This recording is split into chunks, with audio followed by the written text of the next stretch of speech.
নবী হাবিবুল্লাহ পয়গম্বর আজমের উপরে মক্কাবাসীরা মিথ্যা অপবাদ দিয়েছিল। মোহাম্মদ জাদুকর, মোহাম্মদের কাছে যারা যায় কালমা পড়ে তারা মুসলমান হয়ে যায়। মোহাম্মদ জাদু করে মানুষকে মুসলমান বানায় না, না, আল্লাহ পাক আল্লাহ তাআলা দয়ার নবী মায়ার নবীকে এমন আপনার উত্তম আখলাক চরিত্র দান করেছিলেন। আমার রাসূলুল্লাহর কাছে আসার পর আল্লাহর পবিত্র কোরআন শুনে মানুষ আপনার মুসলমান হতো। ইসলাম ধর্মকে জানার পরে আপনার মানুষ মুসলমান হতো। কাউকে আপনার বাধ্য করা হতো না, তরবারি আপনার দেখানো হতো না। আল্লাহর নবীর একজন শ্রেষ্ঠ সাহাবী, তার নাম হলো আপনার বেলালে হাবসি।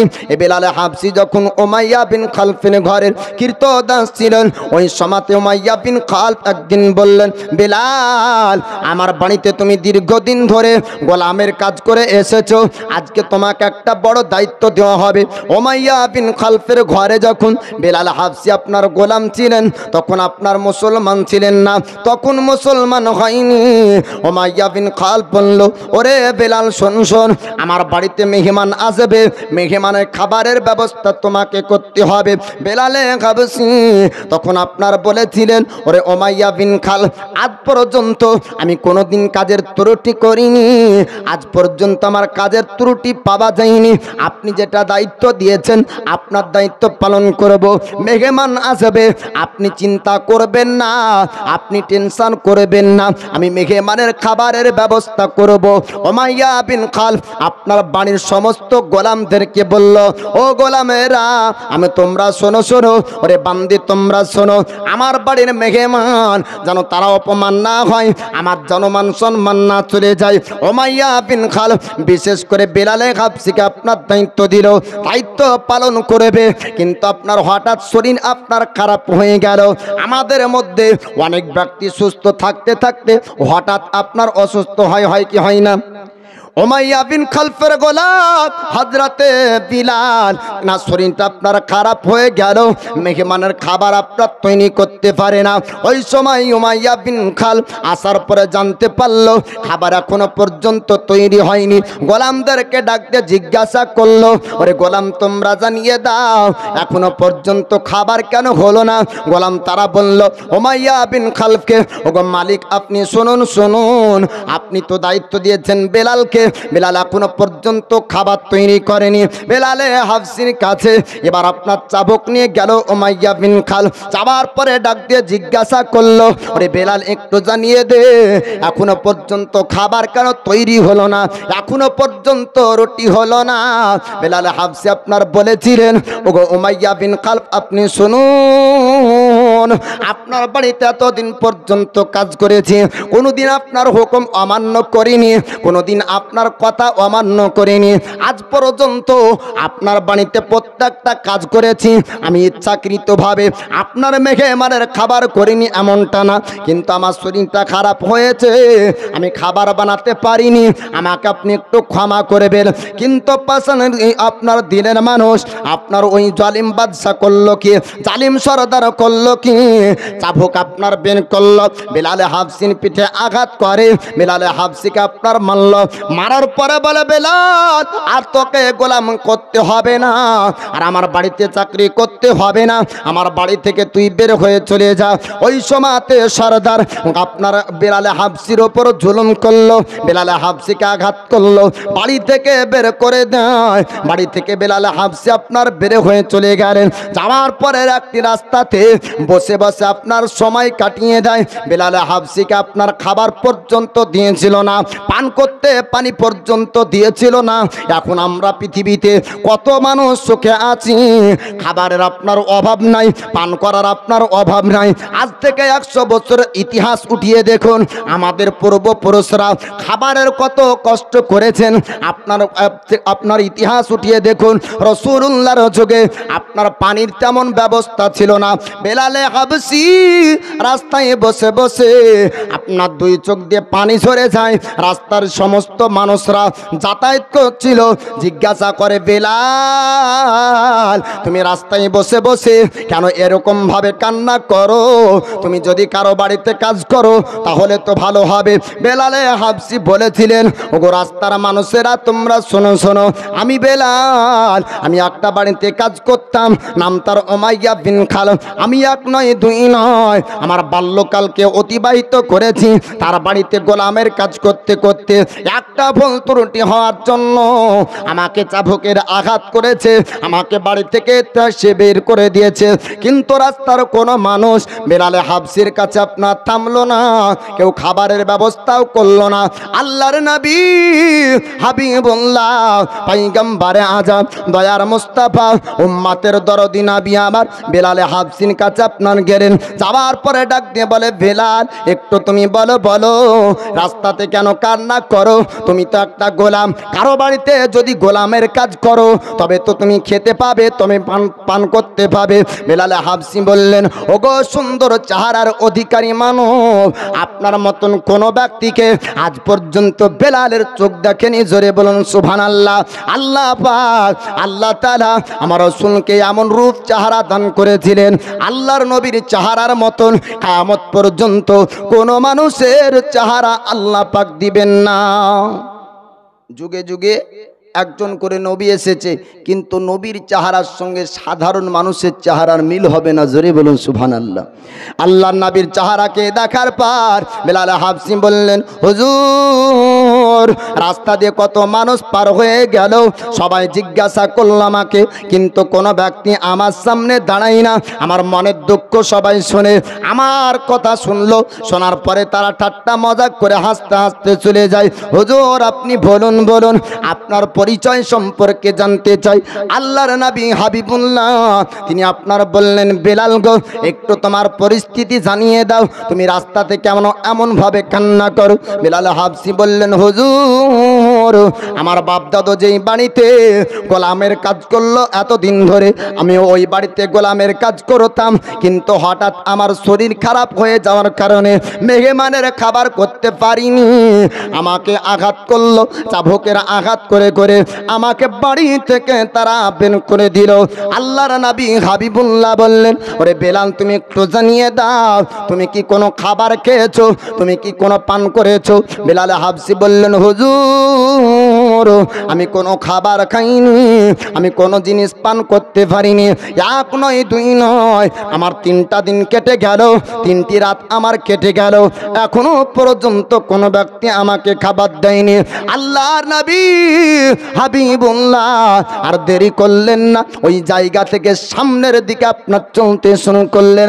পিছন থেকে ডাক দেয় বেলাল হাবশি বললেন, হুজুর আপনাকে দেখে মনে করলাম আপনি মক্কাতে মনে হয় সবার থেকে আলাদা, আপনার চেহারা সবার থেকে আলাদা, আপনার ব্যবহার সবার থেকে আলাদা।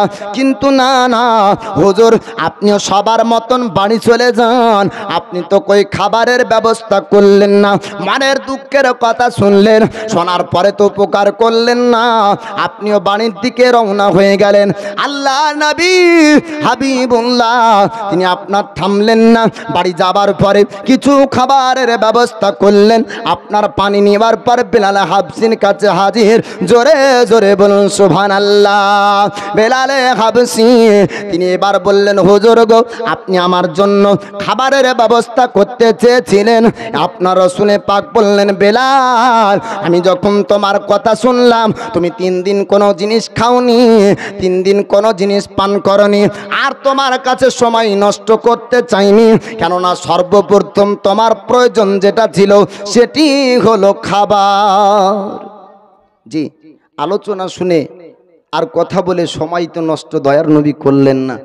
বেলাল হাবশি তখন মুসলমান না বাপ, ইসলাম তো এটাই শিক্ষা দেয়, রাস্তাঘাটে যদি কোনো ব্যক্তি বিপদে থাকে তাহলে সে ব্যক্তিকে উদ্ধার করো, পরক্ষণে জানবে তার ধর্ম কি, তাই না? প্রথমে ধর্ম না, প্রথমে আপনি মানুষ, সে একজন মানুষ, রাস্তায় বিপদে পড়েছে তাকে উঠান, এটি হলো রসুলের শিক্ষা। জোরে বলুন সুবহানাল্লাহ। আল্লাহর নবী হাবিবুল্লাহকে মক্কাবাসীরা হিংসা করে অপবাদ দিয়েছিল যে মোহাম্মদ মানুষকে জোর করে মুসলমান বানায়। না না, মোহাম্মদ জোর করে মুসলমান বানাননি। আল্লাহর নবী হাবিবুল্লাহ শিক্ষা দিয়েছেন রাস্তাতে অসুবিধার কারণ যদি থাকে ওইগুলাকে হটিয়ে দিতে হবে। আমার রাসূলুল্লাহ শিক্ষা দিয়েছেন রাস্তায় যদি কোনো কাঁটা থাকে কাঁটাকে সরিয়ে দাও। রাস্তাতে হিন্দু চলবে, রাস্তায় খ্রিস্টান চলবে, রাস্তায় বৌদ্ধ চলবে, রাস্তায় মুসলমান চলবে, রাস্তায় বিভিন্ন ধর্মের মানুষ চলবে। আল্লাহর নবী হাবিবুল্লাহ বললেন না যে রাস্তায় মুসলমান চলবে ওই রাস্তার কাঁটা সরিয়ে দাও, যে রাস্তায় মুসলমান চলবে ওই রাস্তার অসুবিধার জিনিস হটিয়ে দাও। না না, আমার রাসূল এমন কথা বলেননি। আল্লাহর নবী বলেছেন যেই রাস্তায় মানুষ চলবে, মানুষ যেই রাস্তায় যাতায়াত করবে ওই রাস্তায় অসুবিধার জিনিস যদি দেখতে পাও ওই জিনিসগুলাকে সরিয়ে দিবে। এই শিক্ষা আমার দয়ার মুস্তাফা দিয়েছেন। জোরে বলুন সুবহানাল্লাহ। আল্লাহর নবী হাবিবুল্লাহ তিনি বেলাল হাবশিকে বললেন, বেলাল গো, এখন তুমি খাবার খেয়ে নাও, পানি তুমি পান করে নাও, আগে তোমার জান শান্তি হোক, পরক্ষণে তোমার সঙ্গে কথা বলবো। আল্লাহর নবী বেলালকে আপনার খাবার খাওয়ালেন। এবার খাওয়া দাওয়া আপনার শেষ হলো। বেলাল হাবশিকে আমার রাসূলুল্লাহ বললেন, বেলাল গো, আমি তোমার সঙ্গে যাব তোমার মালিকের ঘরে। জোরে বলুন সুবহানাল্লাহ। বেলাল হাবশিকে নিয়ে যাওয়ার পর উমাইয়া বিন খালফের ঘরে গেলেন। আল্লাহর নবী হাবিবুল্লাহ তিনি আপনার বললেন, ওরে উমাইয়া বিন খালফ, আপনি শুনুন শুনুন, এ বেলালকে আপনি আঘাত করেছেন, এ বেলালকে চাবুক মেরেছেন, এ গরিব বেলাল, এই গোলামের ওপর আপনি কেন অত্যাচার করেন? এবার উমাইয়া বিন খালফ বলেছিল, ওগো মুহাম্মদ, আপনি কেন এর জন্য এসেছেন বলুন। আল্লাহর নবী হাবিবুল্লাহ তিনি বললেন, বেলালকে আপনি আবার চাকরিতে নেন, আপনার বাণীর আপনি গোলাম আবার বানিয়ে নেন। 3 দিন পরে বেলাল হাবশী আবার উমাইয়া বিন খালফের ঘরে আপনার কাজ করতে লাগলেন, গোলামের চাকরি করতে লাগলেন। আল্লাহর রাসূলকে চেহারা আপনার দেখার পরে বেলাল হাবশীর চোখ থেকে আমার নবী পাকের চেহারা আর হারাতে পারেন না।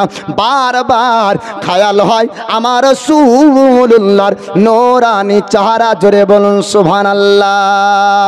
দয়ার নবীজি আমরা তোমায় ভুলতে পারি না, তোমার আম্মা আমি না গো, তোমার দুধ মা হালিমা, তোমার আম্মা আমি না গো, তোমার দুধ মা হালিমা।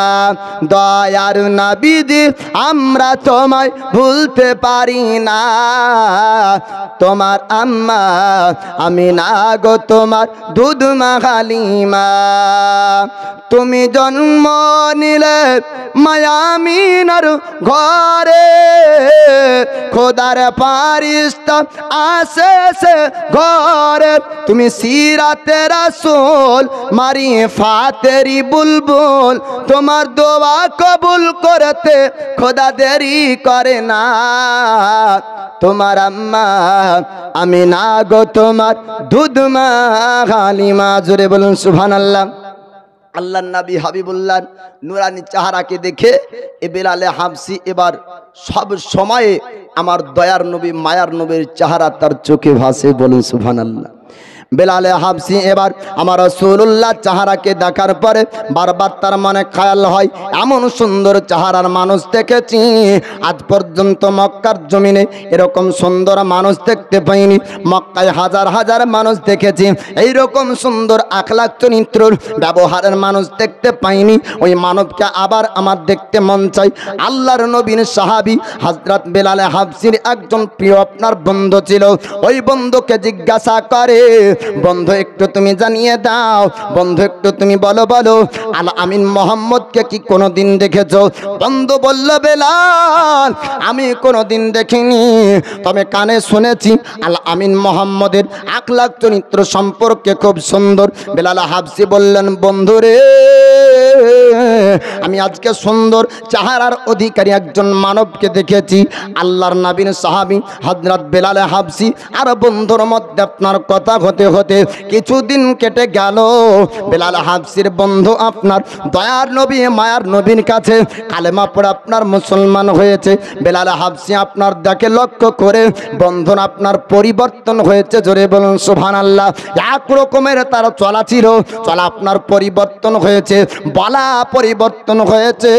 যখন অন্য ধর্মের মধ্যে ছিল তখন একরকম ভাবে চলতো, ইসলাম ধর্মে আসার পরে আপনার চলা পরিবর্তন হয়ে গেল।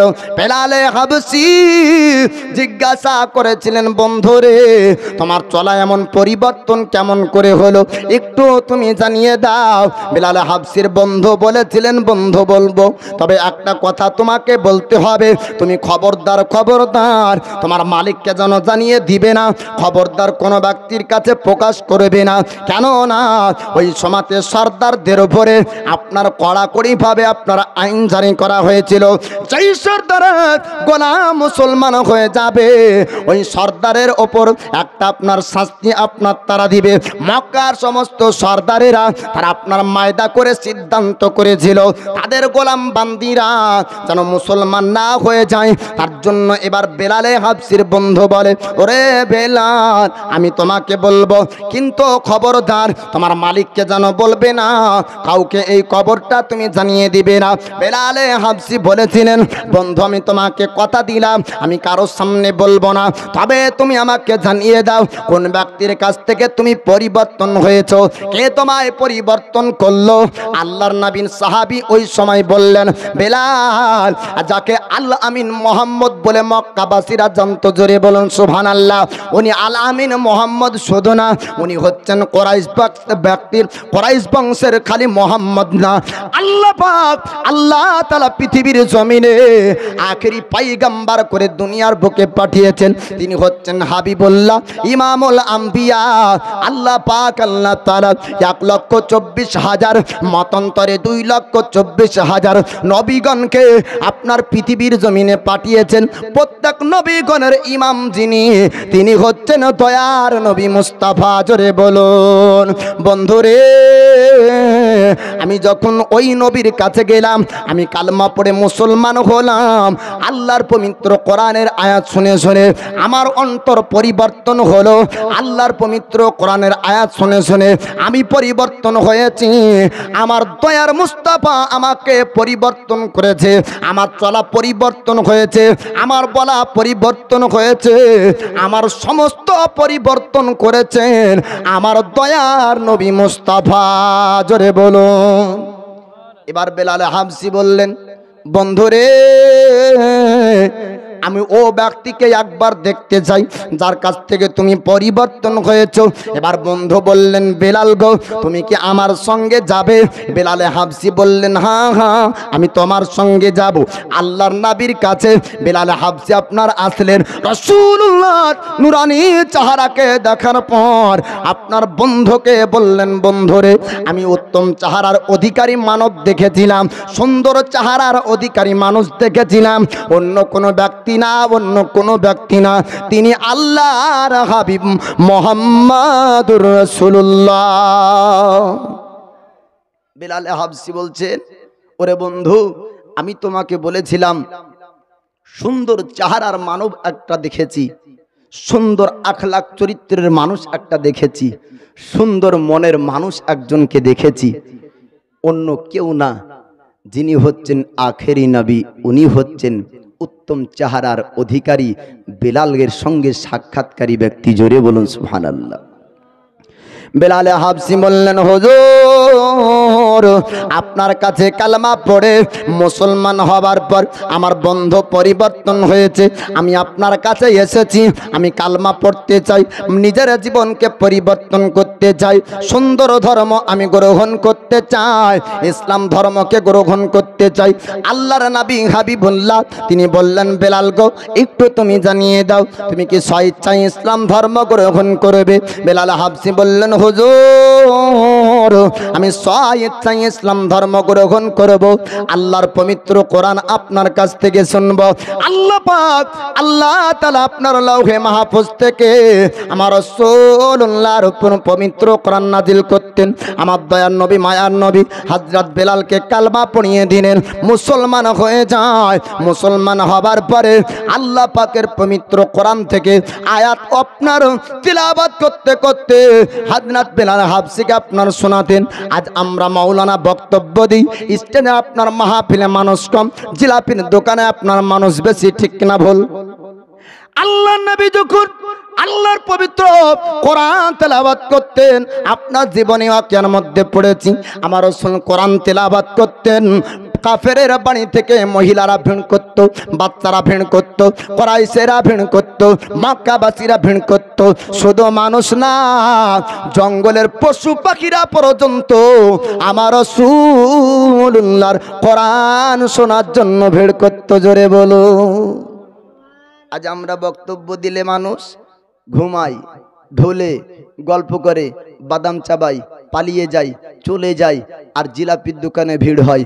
আমার দয়ার নবী মায়ার নবীর কথা আপনাদেরকে বলবো, মক্কাবাসীরা বাৎসরিক বছরে একটি গান মেলা অনুষ্ঠান করত, বাজনার অনুষ্ঠান করত। ও অনুষ্ঠানের জায়গাতে আমার দয়ার নবী মায়ার নবী আল্লাহর পবিত্র কোরআন তেলাওয়াত করেছিলেন, কিতাবের মধ্যে লিপিবদ্ধ রয়েছে। তো ওই জায়গাতে গান বাজনার আপনার জায়গাতে যত মানুষ ছিল, তার থেকে বেশি আমার দয়ার নবীর কোরআন তেলাওয়াতের জায়গায় ভিড় ছিল। জোরে বলুন সুবহানাল্লাহ।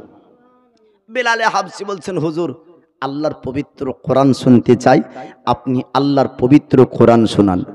আমার দয়ার নবী পয়গম্বর হাবিবুল্লাহ আল্লাহর পবিত্র কোরআন তেলাওয়াত যখন করেন, আল্লাহর পবিত্র কোরআন শুনে হযরত বেলাল হাবশি বললেন, হুজুর এত সুন্দর আওয়াজ, এত সুন্দর তেলাওয়াত আজ পর্যন্ত বেলাল আপনার শুনতে পাইনি। পৃথিবীর মানুষ লক্ষ লক্ষ আপনার কিতাব ছাপাতে পারে, পৃথিবীর মানুষ লক্ষ লক্ষ আপনার কিতাব লিখতে পারে, কিন্তু আল্লাহ পাকের বাণী পবিত্র কোরআনের মতন আপনার কিতাব জগতের বুকে হবে না। জোরে বলুন সুবহানাল্লাহ।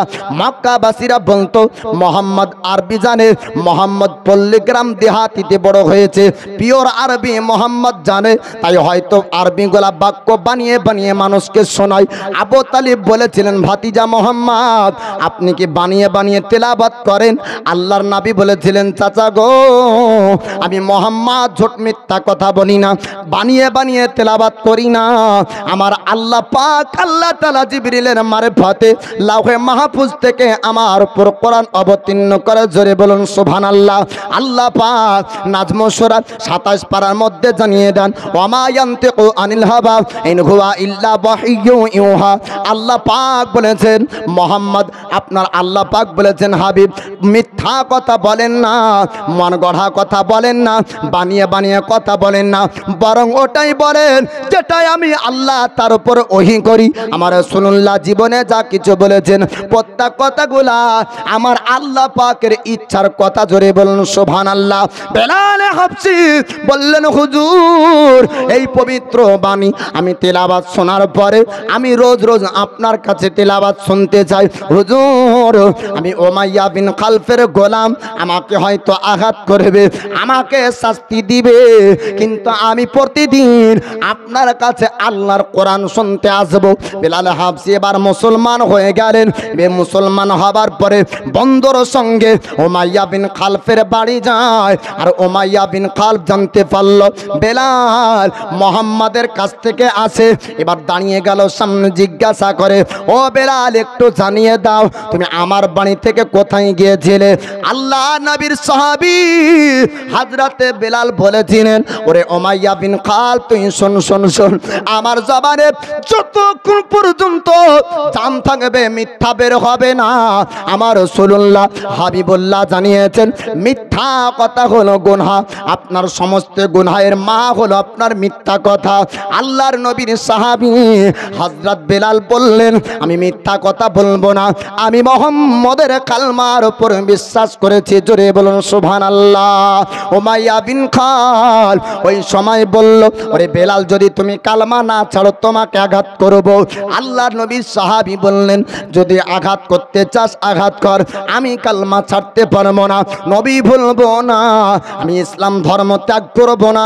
আল্লাহর পবিত্র কোরআন শুনেছি, আল্লাহর বাণী শুনেছি, ইসলাম ধর্ম বুঝেছি, শ্রেষ্ঠ ধর্ম ইসলাম ধর্ম, আল্লাহর পছন্দের ধর্ম ইসলাম ধর্ম, শান্তির ধর্ম ইসলাম ধর্ম। ইসলাম ধর্মের মধ্যে খারাপই পাওয়া যায়নি। ওরে উমাইয়া, আমি ধর্ম বেছে নিয়েছি, আমার ইচ্ছা অনুযায়ী আমি ও ধর্ম ত্যাগ করব না। জোরে বলো। উমাইয়া বিন খাল বারবার জিজ্ঞাসা করে, বিলাল তুই যদি এই ধর্ম না ছাড়িস তোর উপর আঘাত হবে। আল্লাহর নবীর সাহাবী বিলাল হাবশী বললেন, উমাইয়া আমায় আঘাত করতে চাস, আমায় আঘাত কর, চাবুক মারবি চাবুক মার, কিন্তু আমি কালমা ছাড়বো না, ইসলাম ধর্ম ত্যাগ করবো না। আবার বেলাল হাবশীকে আঘাত করা হলো, চাবুকের আঘাত করে। এবার জিজ্ঞাসা করলো, বেলাল একটু জানিয়ে দাও, যদি তুমি কালমা ছেড়ে দাও, যদি ইসলাম ধর্ম ত্যাগ করে দাও, তবে তোমাকে আর আমি আঘাত করবো না, আর তোমাকে গোলাম রাখবো না, তোমাকে গোলাম থেকেও আজাদ করে দিব। আল্লাহর নবী সাহাবী বললেন, না আমি ইসলাম ধর্ম ত্যাগ করবো না, আমি কালমা আপনার কালমা ছাড়বো না। এবার বিলালকে একটা কারাগারে জেলখানায় বন্দী করা হলো। সেনাবাহিনীদেরকে ডাক দিল, ও সেনাবাহিনীরা, ওই বেলালকে একটা কারাগারে বন্দী করো, জেলখানায় বন্দী করো, বেলাল যেন বাড়ির বাইরে না যেতে পারে, জেলখানা থেকে যেন বের হতে না পারে, এইরকম একটা কারাগার বন্ধ ঘরে আপনার বন্দী করা হলো। আল্লাহর নবীর সাহাবী হযরত বিলাল, তিনি আপনার কারাগারে বন্দী থাকলেন। কিছুদিন আপনার কেটে গেল, আমার রাসূলুল্লাহর মহব্বতের টান আপনার উঠেছে। আপনার বেলাল হাবশী জেলখানা কারাগার থেকে আমার রাসূলুল্লাহর কাছে যাবেন। রাতারাত্রিতে গভীর রাত যখন হয়ে গেল, অনেক চেষ্টা করার পরে কারাগার জেলখানা থেকে আপনার বের হতে পারলেন। আল্লাহ নবীর কাছে গেলেন, যাবার পরে বলে, হুজুর কয়েকদিন আমি কারাগারে বন্দী ছিলাম গো হুজুর, আমার পিঠে চাবুকের আঘাত করেছে, আমাকে অনেক আঘাত করেছে, মেরেছে। ইয়া রাসূলুল্লাহ, ইয়া হাবিবাল্লাহ, ওগো আল্লাহর নবীজি, আমাকে খাবার পর্যন্ত তারা দেয়নি, পান করতে দেয়নি, আমি সব সময় কালেমায়ে তৈয়ব পড়েছি। জোরে বলো। আল্লাহর নবী হাবিবুল্লাহ বেলালে হাবশীকে খাবার খাওয়ালেন, পান করালেন। আল্লাহর নবী সাহাবী বলে, হুজুর আল্লাহর পবিত্র বাণী শুনতে চাই। আল্লাহ পাকের বাণী পবিত্র কোরআন আপনার শোনানো হলো, হাদিসের বাণী আপনার শোনানো হলো। বেলালে হাবশী বলে, হুজুর যদি আবার উমাইয়া বিন খালফ জানতে পারে, আমাকে আবার আঘাত করবে, রাতারাত্রিতে আমি কারাগারে চলে যাব, রাতারাত্রিতে জেলখানায় চলে যাব। রাস্তায় চলতে লাগলে বেলালে হাবশী কারাগার জেলখানায় যাওয়ার জন্য রাস্তায় দাঁড়িয়ে উমাইয়া বিন খাল সেনাবাহিনীদেরকে নিয়ে আপনার দাঁড়িয়েছিল। বেলালকে জিজ্ঞাসা করলো, বেলাল একটু জানিয়ে দাও তুমি কোথায় থেকে আসছো? বেলাল হাবশী সত্য কথা বলে, ও মালিক উমাইয়া, আমি রাসূলুল্লাহর কাছে গিয়েছিলাম আল্লাহর পবিত্র কোরআন শোনার জন্য, আমি নবীর কাছে গিয়েছিলাম হাদিসের বাণী শোনার জন্য, আমি ইসলামের শিক্ষা বর্জন করার জন্য। উমাইয়া বিন খাল বলল, ওরে বেলাল শোন শোন, যদি তুই কালমা না ছেড়ে দিস, ইসলাম ধর্ম ত্যাগ যদি না করিস, তবে তোকে আবার আঘাত করব। বেলালে হাবশী বলেছিলেন, ওরে উমাইয়া শোন শোন, আমাকে যত আঘাত করবি তুই কর, কিন্তু আমি রাসূলুল্লাহ ভুলবো না। এ হলো নবীর প্রেম। আল্লাহর নবী বলছেন, লা ইউমিনু আহাদুকুম হাত্তা আকুনা আহাব্বা ইলাইহি মিন ওয়ালিদিহি ওয়া বালাদিহি ওয়ান নাসি আজমাইন, রাওয়াহুল বুখারী। তোমরা ততক্ষণ পূর্ণ মুমিন হবে না যতক্ষণ পর্যন্ত তোমার পিতামাতা, সন্তান সন্ততি, ধন সম্পদ অপেক্ষা বেশি আমাকে ভালো না বাসবে। জোরে বলুন। তো আমরা বলি নবীর দিওয়ানা, কিন্তু এরকম পরীক্ষা আমাদের উপর হয়েছে? এরকম পরীক্ষা হয়নি।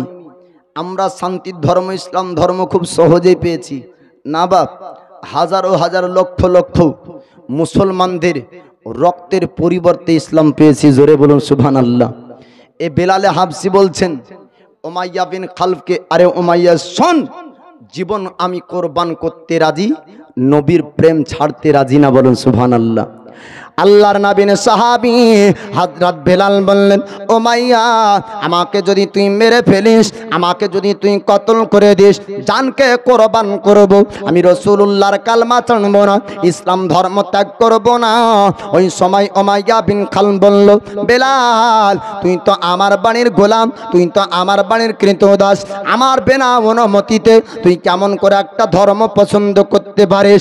ওই সময় বেলাল হাবশী আমার রাসূলুল্লাহর সাহাবী বলেছিলেন, ওরে উমাইয়া শোন শোন, আমি তোর সমস্ত কাজের হুকুম তোর শুনতে পারি, কিন্তু না না, আমি ধর্ম পছন্দ করব, ঈমানের ব্যাপারে তোর আমি পরামর্শ নিব না, তোর সিদ্ধান্ত নেব না, তোর মতের আমার দরকার নাই। আমার আল্লাহ আমাকে সৃষ্টি করেছে, আমার জানের মালিক হলো আমার আল্লাহ। জোরে বলুন সুবহানাল্লাহ। উমাইয়া বিন খালফ বলল, ওরে সেনাবাহিনীরা, এর উপর আঘাত করতে হবে, বেলালকে আঘাত করো, চাবুকের আঘাত করো। রাত্রি বেলাতে বেলাল হাবশীর পিঠে আপনার আবার চাবুকের আঘাত করা হলো। চাবুকের আঘাত করতে করতে যখন পিঠ দিয়ে আপনার রক্ত প্রবাহিত হয়ে যায়, উমাইয়া জিজ্ঞাসা করলো, বেলাল একটু জানিয়ে দাও, তুমি এখনো কি কালমা ছাড়বে, ইসলাম ধর্ম ত্যাগ করে আমাদের বাপদাদার ধর্মের মধ্যে আসবে? আল্লাহর নবীর সাহাবী বলেছিলেন, না না, আমি জীবনকে কোরবান করব, কিন্তু আমি রাসূলুল্লাহর কালেমা ত্যাগ করব না। বলুন সুবহানাল্লাহ। আল্লাহর নবীর সাহাবী বেলাল বলেছিলেন, ওরে উমাইয়া শোন শোন, আমি জীবন তো কোরবান করব, কালমা ছাড়ব না, মার মার, যত আঘাত করার ইচ্ছা আছে আঘাত করে নে।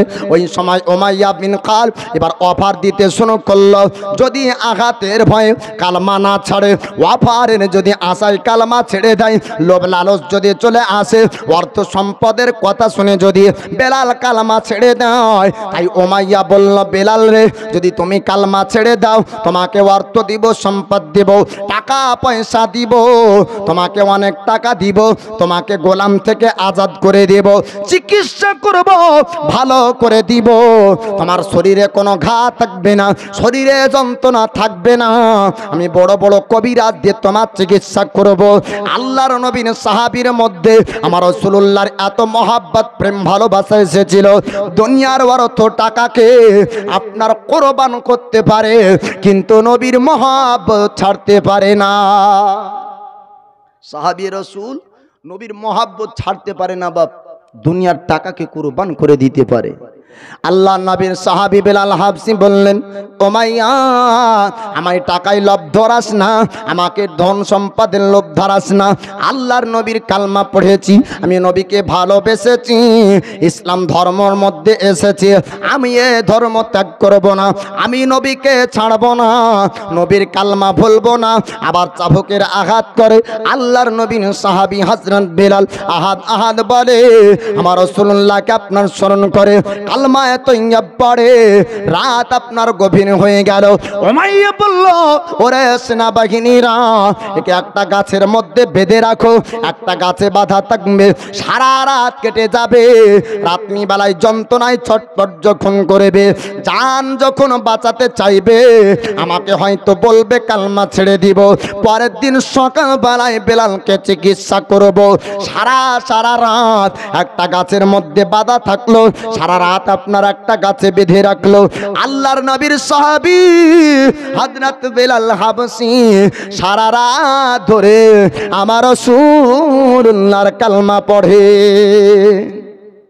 সারা রাত গাছে বাঁধা দয়ার নবী, মায়ার নবীর কালেমার বাণী পড়ছেন, আহাদ আহাদ শব্দ ব্যবহার করে হযরত বেলাল হাবশী রাত আপনার অতিবাহিত করে দেয়।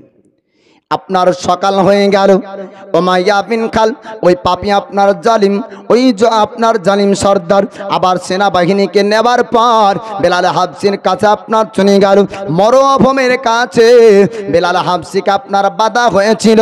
আল্লাহর নবীর সাহাবী বেলালকে জিজ্ঞাসা করলেন, বেলাল রে, সারা রাত তোমার কেটে গেল, তুমি কি সিদ্ধান্ত নিয়েছো একটু জানিয়ে দাও, তুমি কি কালমা ছাড়বে, ইসলাম ধর্ম কি ছাড়বে? হবে।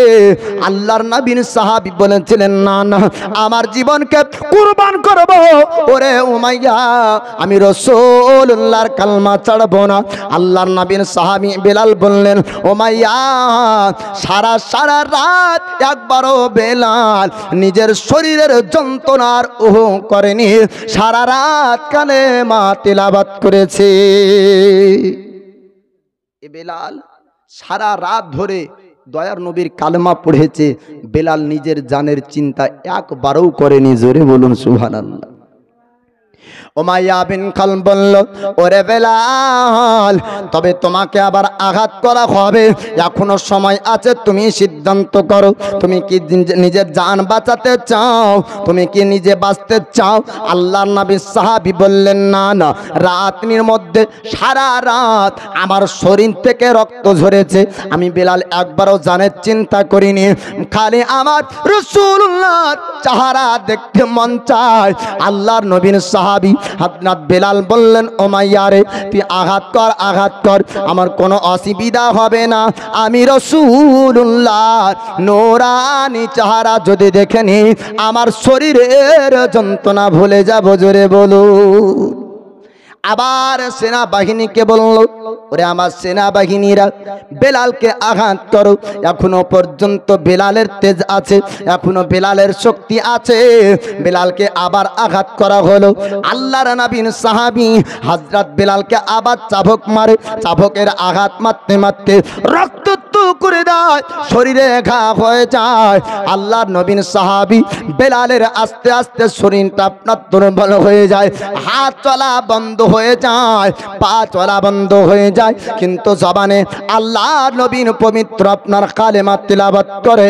বেলালে হাবশিকে একজন সেনা গেল, যাওয়ার পর জিজ্ঞাসা করে, ওরে বেলাল, কেন তুমি অযথা তোমার জীবনকে হারাচ্ছ?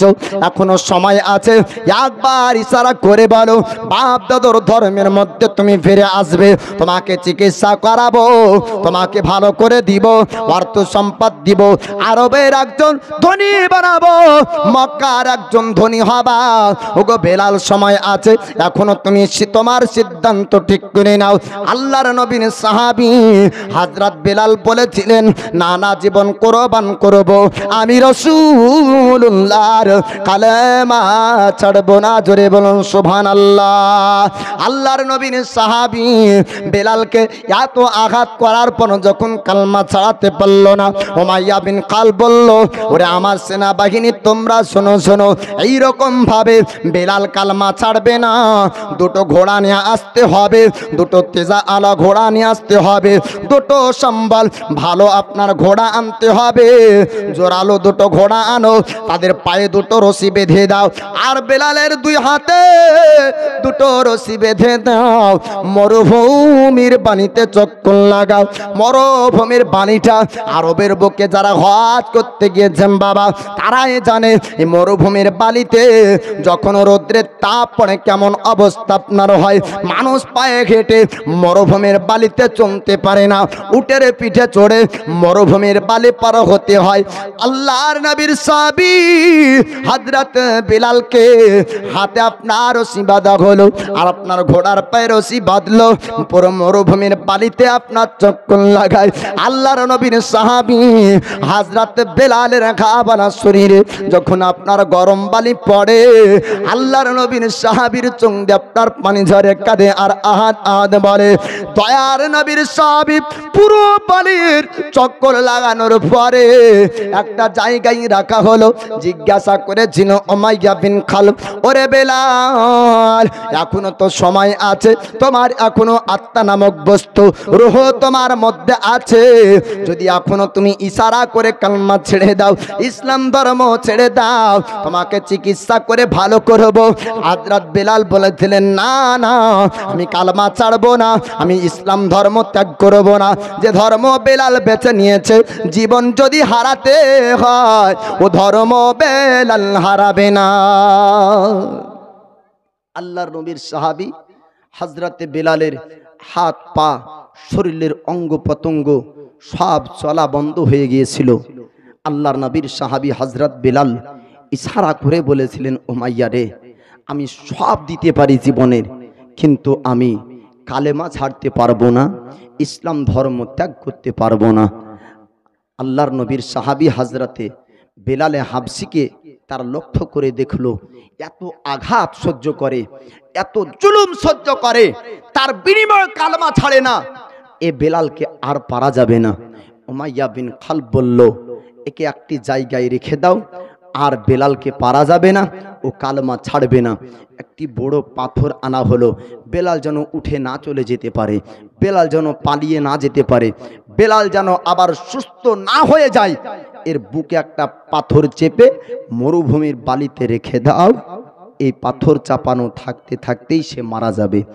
এমন তার মনের পরিকল্পনা উমাইয়া বিন খালফের।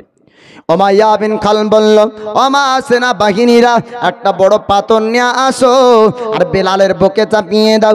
আল্লাহর নবীর সাহাবী হযরত বেলালের বুকে মরুভূমির বালিতে আপনার বড় একটা পাথর চাপানো হলো।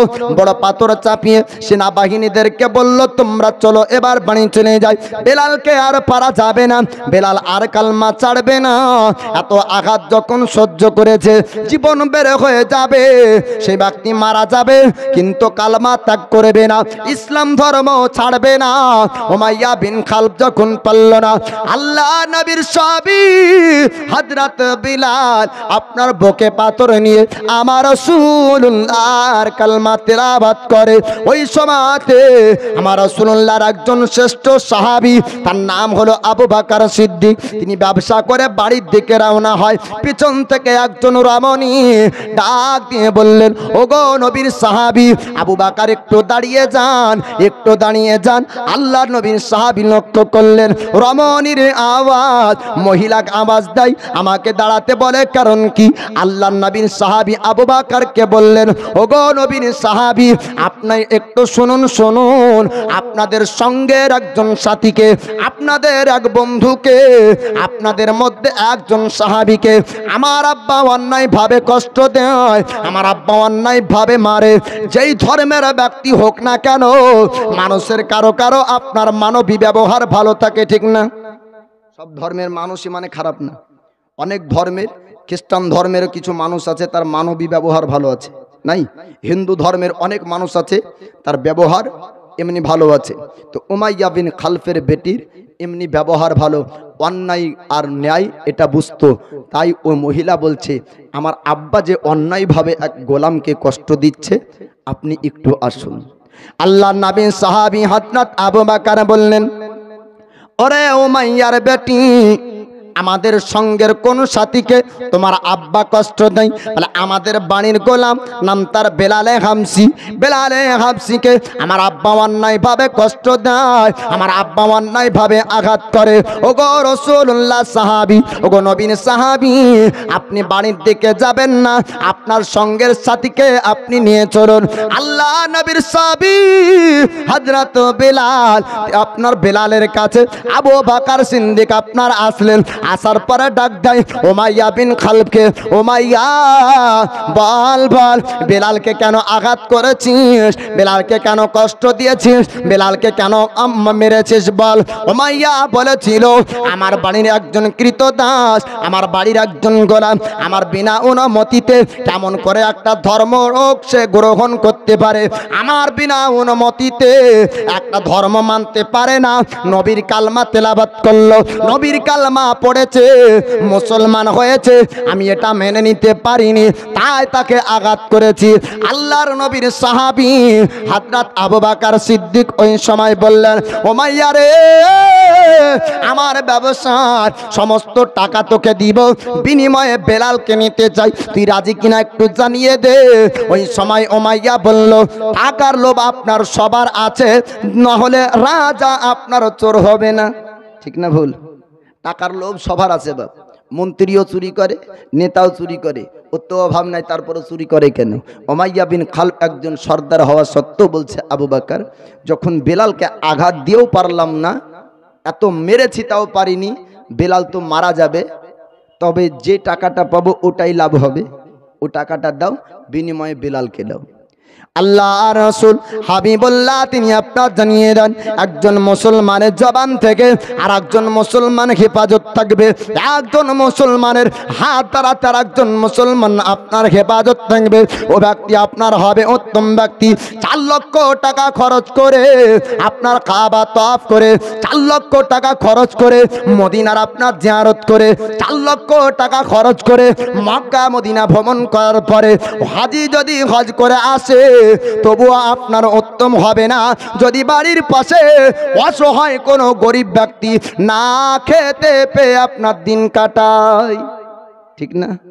আপনি হজে যাচ্ছেন 4 লক্ষ টাকা খরচ করে, অথচ বাড়ির পাশে একজন গরিব ব্যক্তি খেতে পায় না, একজন এতিম ব্যক্তি কান্না করে। উমরা হজ করতে যাচ্ছেন 1 লক্ষ টাকা খরচ করে, একজন এতিমের ঈদের পোশাক হয় না, তো এই এতিমকে ভালোবেসে তাকে দান করা উমরা হজের থেকে বেশি সওয়াব। জোরে বলুন সুবহানাল্লাহ। আবু বকর সিদ্দিক বলে, ও মাইয়া রে,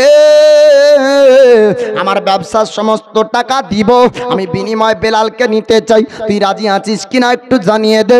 ওই সময় ওমাইয়া বলল, আবু বকর আপনার ব্যবসার সমস্ত টাকা যদি আপনি আমাকে দিয়ে দেন, আপনাকে বিনিময়ে বেলালকে দিব, অসুবিধা নাই। আল্লাহর নবীর সাহাবী হযরত আবু বকর সিদ্দিক সমস্ত আপনার টাকা পয়সাগুলো আপনার দিয়ে দিলেন। টাকা পয়সা দিয়ে বেলালে হাবশিকে আপনার নিয়ে নেন। বেলালে হাবশি আজাদ হয়ে গেল। আল্লাহর নবীর সাহাবী আবু বকর কাঁধে করে নিয়ে জিজ্ঞাসা করেছিলেন, বেলাল রে এখন তুমি কোথায় যেতে চাও? বেলালে হাবশি বলেছিলেন, আবু বকর আমি অন্য কোনো জায়গায় যাব না, আমার নিজের বাড়ির দিকেও যাব না, আমি রাসূলুল্লাহর নূরানি চেহারা দেখতে চাই। আল্লাহর নবীর নূরানি চেহারাকে আমি একবার দেখতে চাই, বলুন সুবহানাল্লাহ। আবু বকর সিদ্দিক আমার রাসূলুল্লাহর কাছে এবার বেলাল হাবশিকে আপনার নিয়ে গেলেন। বেলাল হাবশিকে নিয়ে যাওয়ার পর আমার রাসূলুল্লাহকে ডাক দিলেন। আল্লাহর হাবিবুল্লাহ আপনার বের হয়ে আসলেন। বেলাল হাবশিকে জিজ্ঞাসা করে, বেলাল একটু তুমি জানিয়ে দাও, এত কষ্ট তুমি সহ্য করেছো, একটু তুমি জানিয়ে দাও, একটু তুমি বলে দাও ওই কষ্টের সময়তে তোমার কি আঘাত হয়নি, লাগেনি? বেলাল বলে, হুজুর আমার শরীর দিয়ে যত রক্ত প্রবাহিত হচ্ছিল, আমি যখন আহাত বলি, আমি কালমা যখন পড়ি, আমার শরীরের যন্ত্রণা বেদনা গুলো আমি বুঝতে পারিনি। জোরে বলুন সুবহানাল্লাহ। আল্লাহর নবী হাবিবুল্লাহ বেলাল হাবশির জন্য 2 চোখের আপনার পানি ঝরিয়েছিলেন। বেলাল হাবশিকে আপনার রাসূলুল্লাহ বলেন, ও বেলাল একটু তুমি তোমার শরীরটা দেখিয়ে দাও। আপনার শরীরটা দেখানো হলো। আল্লাহ পাক আল্লাহ তাআলা আমার দয়ার নবী মায়ার নবীকে এত শক্তি পাওয়ার ক্ষমতা দান করেছিলেন, ডক্টরের চিকিৎসা ফেল হয়ে যাবে, আপনার কবিরাজের চিকিৎসা ফেল হয়ে যাবে, কিন্তু আমার রাসূলুল্লাহ যাকে চিকিৎসা করবে আপনারও চিকিৎসা ফেল হবে না। জোরে বলুন সুবহানাল্লাহ। ডক্টর অপারেশন করার পরে রোগী আপনার মারা যায়, ডক্টর আপনার চিকিৎসা করার পরে রোগীর আপনার রোগ ভালো হয় না। আমার রাসূলুল্লাহ হাবিবুল্লাহ তিনি বললেন, বেলাল গো তোমার শরীরটা একটু দেখিয়ে দাও। জামা খোলা হলো। আমার দয়ার নবী মায়ার নবীজি নূরানি হাত যখন ভুলিয়ে দেন, ও বেলালে হাবশির শরীরের ঘাগুলা ভালো হয়ে যায়। আমার দয়ার নবীর নূরানি হাত ভুলিয়ে দেন, তো আপনার ডক্টরের চিকিৎসা লাগে না, ওষুধ লাগে না, এই হাত ভোলানোতে শরীর ভালো হয়ে যায়। আবু বকর সিদ্দিককে 1 নয় 2 নয় 70 বার আপনার সাপে যখন ছবল মেরেছিল, নবী সামান্য লালা মোবারক লাগিয়েছিলেন, তো ও বিষ পানি হয়ে গিয়েছিল। জোরে বলুন সুবহানাল্লাহ। মদিনার ধোলা বালি সুরমা বানাবো, সেই সুরমা চোখে দিয়ে নবী দেখিব,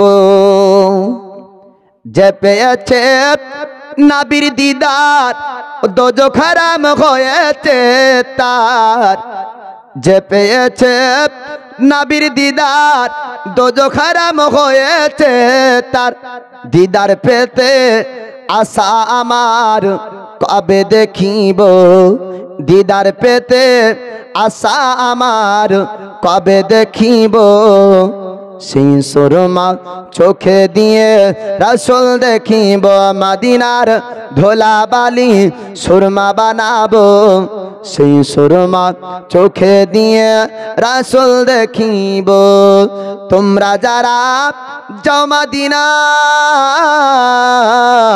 তোমরা যারা যাও মদিনায় আমার সালাম দিও রোজায় জিজ্ঞাসিও নবীজিকে আমরা কবে যাব জোরে বলুন সুবহানাল্লাহ। মদিনাতে যখন হাজিরা যায় তখন আপনারা সাক্ষাতে মুসাফা করতে যান না, তো তাদেরকে বলবেন যে আমরা বধম যেতে পারবো কি পারবো না, তবে নবীর রওজাতে যখন যাবে তো আমার পক্ষ থেকে সালাম দিও। এই কথাটা আপনারা বলবেন। আল্লাহর নবীর রওজাতে আপনার সালাম যদি পৌঁছিয়ে দেয় পাঠিয়ে দেয়, দয়ার নবী জিন্দা নবী, নবী মুর্দা না। ওয়াহাবিরা বলে মুর্দা, কিন্তু নবী আমার জিন্দা। জোরে বলুন সুবহানাল্লাহ।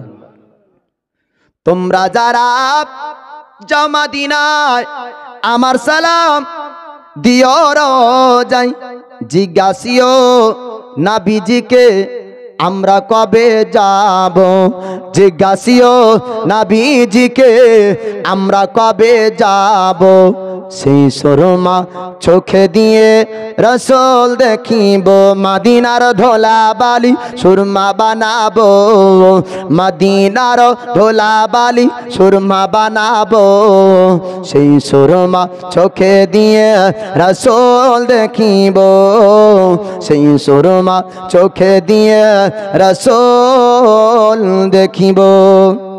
তো আমি বক্তব্য শুরু করার পূর্বে কি বলেছিলাম যে মিথ্যা অপবাদ মক্কাবাসীরা দিয়েছিল যে নবী জোর করে মুসলমান বানায়।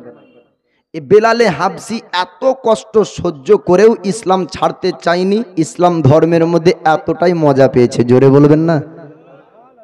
বেলালে হাবসি তিনি স্বেচ্ছায় ঈমান এনেছেন নবীর আখলাক চরিত্র গুণ ব্যবহারকে দেখে আর আল্লাহর পবিত্র কোরআন তিলাওয়াতকে শুনে।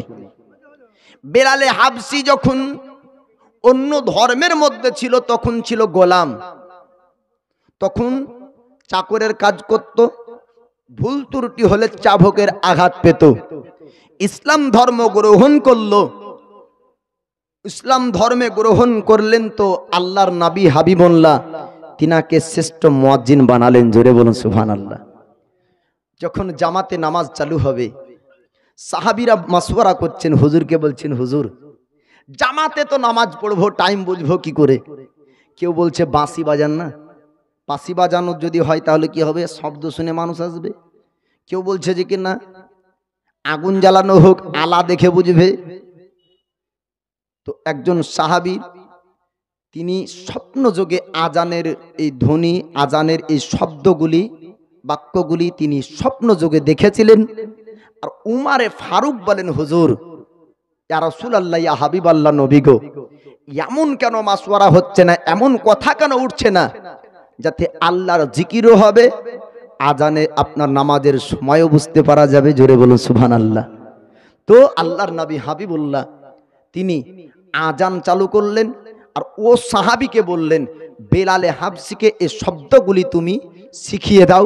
আর বেলালে হাবসির আওয়াজের কণ্ঠ খুব সুন্দর ছিল। এখন অ্যালার্ম দিয়ে আমরা ঘুম থেকে উঠতে পারি না, বেলালে হাবসি আজান দিলে মক্কাবাসীরা আজান শুনে উঠে পড়তেন। জোরে বলেন। এ বেলালে হাবসির আজানের আপনার এমন অ্যালার্ম লাগানো ছিল বাপ। তো বেলালে হাবসি ঈমান আনলেন, নবী জাদু করে ঈমান আনালেন না। বেলালে হাবসি মুসলমান হলেন, নবী জাদু করে মুসলমান করলেন না। এক আর একজন সাহাবীর ঈমান আনা বলবো বললাম, তার নাম হলো সালমান ফারসি। দুইজন সাহাবী কথা বলবো, যতজন সাহাবী ঈমান এনেছেন আমার দয়ার নবী মায়ার নবী কাউকে জোর করে মুসলমান বানাননি। মসজিদে নববীতে একজন বেধর্মী ব্যক্তি দাঁড়িয়ে পেশাব করলো। কি করলো? দাঁড়িয়ে পেশাব করলো। ওমারে ফারুককে দেখে মাতালরা মদ পান করা বন্ধ করে দিত। এত সাহসী ভয়ঙ্কর সাহাবী ছিলেন। ওমারে ফারুক বলছেন হুজুর একবার অনুমতি দেন। কবার? একবার খালি বলেন, এর গর্দানকে আলাদা করবো শরীর থেকে, এর মুন্ডু আলাদা হয়ে যাবে। তো দয়ার নবী বলছেন আয় উমার একটু দাঁড়িয়ে যাও। আলিয়া শেরে খোদা বলছেন হুজুর একবার অনুমতি দেন যে আলিয়া শেরে খোদা এক হাতে 40 মণ আপনার লোহার দরওয়াজাকে ঢাল হিসাবে ব্যবহার করেন। ও আলিয়া শেরে খোদা বলছেন হুজুর একবার অনুমতি দেন, এর গর্দান আলাদা করব। নবী বলছেন একটু দাঁড়িয়ে যাও। কিছু সাহাবী রাসূলকে আমার নবী বললেন কয়েক লোটা পানি আনো। কয়েক লোটা পানি আনা হলো, মসজিদে নববীকে ধৌত করলেন। আল্লাহর নবী জিজ্ঞাসা করলেন আলী, আমি ইলমের কামরা যদি হই, তুমি তার দরওয়াজা একটু তুমি বলো এই মসজিদে নামাজ হবে কিনা। আলিয়া শেরে খোদা বললেন হুজুর পেশাব করলো এই ইহুদি, পেশাব করলো বেধর্মী, মসজিদ তো নাপাক ছিল কিন্তু পানি এমন একটি পাক যে সমস্ত নাপাককে পাক বানিয়ে দেয়, এই জায়গাতে নামাজ হবে অসুবিধা নাই। আমার নবী বললেন যে জায়গাতে কয়েক লোটা পানিতে সমাধা হয়ে যায় ওই জায়গাতে তরবারির উঠানোর প্রয়োজন নাই। এই শিক্ষা হলো আমার রাসূলুল্লাহর শিক্ষা, জোরে বলুন সুবহানাল্লাহ। তারপরেও মুসলমানকে জঙ্গি বলে, তারপরেও মুসলমানকে সন্ত্রাসী বলে, তারপরেও মুসলমানকে জালিম বলে, তারপরেও মুসলমানদেরকে খারাপ বলে। আজকে এ দুনিয়ার অপবাদ না, আপনার 1500 বছর পূর্বেও মুসলমানকে অপবাদ দিয়েছিল, 1500 বছর পরেও মুসলমানকে অপবাদ দিবে। ও ব্যক্তি দাঁড়িয়ে দাঁড়িয়ে ইসলামের শিক্ষা দেখলো, নবীর আদর্শ দেখলো, দেখার পরে আসার পরে বলেছিল হুজুর গো আমি জেনেছিলাম না, আমি জানতাম না ইসলাম এমন শিক্ষা দেয়, ইসলাম এমন আদর্শের শিক্ষা দেয়। হুজুর আপনার ব্যাপারে আমার জানা ছিল না যে মসজিদে পেশাব করলেও আপনি রাগেন না, মসজিদে পেশাব করলেও তরবারি উঠান না। আপনি কেমন করে তরবারি দেখে মুসলমান বানাতে পারেন? আপনি কেমন করে জাদু করে মুসলমান বানাতে পারেন? হুজুর ইসলামের শিক্ষা দেখে আমি ইসলাম ধর্ম গ্রহণ করতে চাই, জোরে বলুন সুবহানাল্লাহ। ও ব্যক্তি মুসলমান হয়ে গেল। তো এমনভাবেই সাহাবায়ে কেরামগণ ইসলাম ধর্ম গ্রহণ করেছে, জোর করে মুসলমান বানানো হয়নি। ফারস দেশের এক বাসিন্দা, নাম তার সালমান ফার্সি। এই সালমান ফার্সি জমিদার বাবুর একমাত্র ছেলে। সবাই তো গরিব ব্যক্তি সাহাবী হননি, বড় লোক ধনী ব্যক্তিও সাহাবী হয়েছেন। এ সালমান ফার্সির বাপদাদর ধর্ম ছিল ইহুদি ধর্ম। এ সালমান ফার্সিকে আল্লাহ পাক হিদায়াত দিবেন, অন্তর পরিবর্তন হয়ে ইহুদি ধর্ম তার ভালো লাগে না, নতুন একটি ধর্মের সন্ধান করতে চান, ভালো ধর্মের সঠিক ধর্মের সন্ধান পেতে চান। সালমান ফার্সিকে একদিন জমিদার বাবু অর্থাৎ তার বাপ বলেছিল, বেটা সালমান ফার্সি তুমি যাও একটু ময়দানটা ভ্রমণ করে আসো, তোমাকে বেটির মতন করে বড় করেছি, কোনোদিন বাড়ির বাইরে যেতে দিইনি। আপনার বেলালে হাবসির ঈমান আনতে গিয়ে কত কষ্ট হয়েছে শুনলেন, আর সালমান ফার্সির ঈমান আনতে গিয়ে কত কষ্ট হবে একটু আপনারা শুনবেন। আল্লাহর নবীর একজন সাহাবী, নাম তার আপনার সালমান ফার্সি, পরবর্তীতে আপনার ঈমান এনেছিলেন। আমার রাসূলুল্লাহ যখন হিজরত করে মক্কা থেকে আপনার সোনার মদিনায় গিয়েছিলেন, সালমান ফার্সির পূর্বের কথাটা বলি, বাপদাদার ধর্ম ছিল আপনার ইহুদি ধর্ম। আল্লাহ পাক আল্লাহ তাআলা হেদায়েত দিবেন। আল্লাহ যখন কাউকে হেদায়েত দেন, কোনো না কোনো আপনার মাধ্যম বানিয়ে দেন। হেদায়েতের মালিক আল্লাহ। আল্লাহ যাকে হেদায়েত দেন ও ব্যক্তি আপনার হেদায়েত পাবেন। আল্লাহ যাকে হেদায়েত দিবে না ও ব্যক্তিকে কেউ আপনার হেদায়েত দিতে পারবে না। সূরা বাকারার মধ্যে আল্লাহ পাক জানিয়ে দিয়েছেন, হাবিব আমি যাদের পেশানিতে, আমি যাদের কপালে, আমি যাদের পেশানিতে মোহর মেরে দিয়েছি, আমি যাদের কালবে মোহর মেরে দিয়েছি, আমি যাদের পেশানি যাদের কালবে পটি মেরে রেখেছি, তাদেরকে যতই বোঝান তারা কখনো বুঝবে না, তাদেরকে ভয় দেখালেও তারা ভয় করবে না। আল্লাহর নবী হাবিবুল্লাহর উপর আল্লাহর পবিত্র কোরআন নাজিল হয়েছে। আল্লাহ পাক আল্লাহ তাআলা ফারস দেশের বাসিন্দা সালমান ফার্সিকে আল্লাহ পাক আপনার হেদায়েত দিবেন। আল্লাহ পাক তার মনকে পরিবর্তন করেছেন। সালমান ফার্সির মন পরিবর্তন আস্তে আস্তে হয় ইহুদি ধর্ম। তার মনে মনে আপনার ভালো লাগে না, মন থেকে আপনার পছন্দ না। সালমান ফার্সি আপনার জমিদার বাবুর একমাত্র সন্তান ছিল, বেটির মতন করে বাচ্চাকে বড় করেছিল, বেটির মতন আপনার ভালোবাসতো, কিন্তু কোনোদিন তাকে ময়দান কাজ করতে দিত না। একদিন জমিদার বাবু বলল, ওরে বেটা সালমান ফার্সি একটু ময়দান ভ্রমণ করো, একটু জমিগুলা দেখে আসো গা, কিন্তু খবরদার খবরদার তুমি জানো সন্ধ্যা করবে না, জঙ্গলি জানোয়ার, হিংস্র জানোয়ার, ভেড়িয়া বাঘ ভাল্লুক তারা থাকবে, তোমার উপর হয়তো আক্রমণ করতে পারে। আমার 2 নয় 3 না একমাত্র সন্তান ওগো সালমান ফার্সি, দিয়েছি, যাও, কিন্তু খবরদার তুমি ইরাদ করবে না। সালমান ফার্সি জমিদার বাবুর পুত্র, তিনি আপনার ভ্রমণ করতে লাগলেন ময়দান, জমির দেখাশোনা করলেন, করতে করতে আস্তে আস্তে আস্তে আস্তে আপনার বেলা চলে যায়, বাড়ির দিকে রওনা হয়। একটা গির্জাঘর দেখতে পায়, ও গির্জাঘর ছিল আপনার ঈসাই ধর্মের ইবাদতখানা। আপনার ওই গির্জাঘরটা ছিল নাসারা ধর্মের ইবাদতখানা। ওই গির্জাঘরের সামনে দাঁড়িয়ে গেল। সালমান ফার্সি বলল, ও গির্জাঘরের ব্যক্তিরা, ও গো নাসারা ধর্মের ব্যক্তিরা, ও গো ঈসাই ধর্মের ব্যক্তিরা, একটু শোনো শোনো, আমার কথা তোমরা একটু শোনো। সালমান ফার্সিকে বললেন, ও গো জমিদার বাবুর পুত্র, ও গো জমিদার বাবুর বেটা, আপনি কি শুনতে চান, আপনি কি বলতে চান বলুন।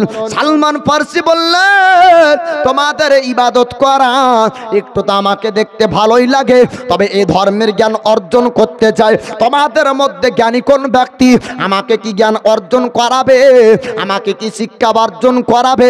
তাদের মধ্যে একজন ব্যক্তি বলল, আমাদের মধ্যে পণ্ডিত নাই, আমাদের মধ্যে শিক্ষক নাই, আমাদের মধ্যে জ্ঞানী ব্যক্তি নাই, আমাদের মধ্যে পণ্ডিত ব্যক্তির যদি সন্ধান পেতে যাও, শিক্ষককে যদি দেখতে চাও, আমাদের ধর্মের সম্পর্কে যার যেই ব্যক্তির কাছে জ্ঞান আছে, ও ব্যক্তিকে ভারত দেশে পাওয়া যাবে না।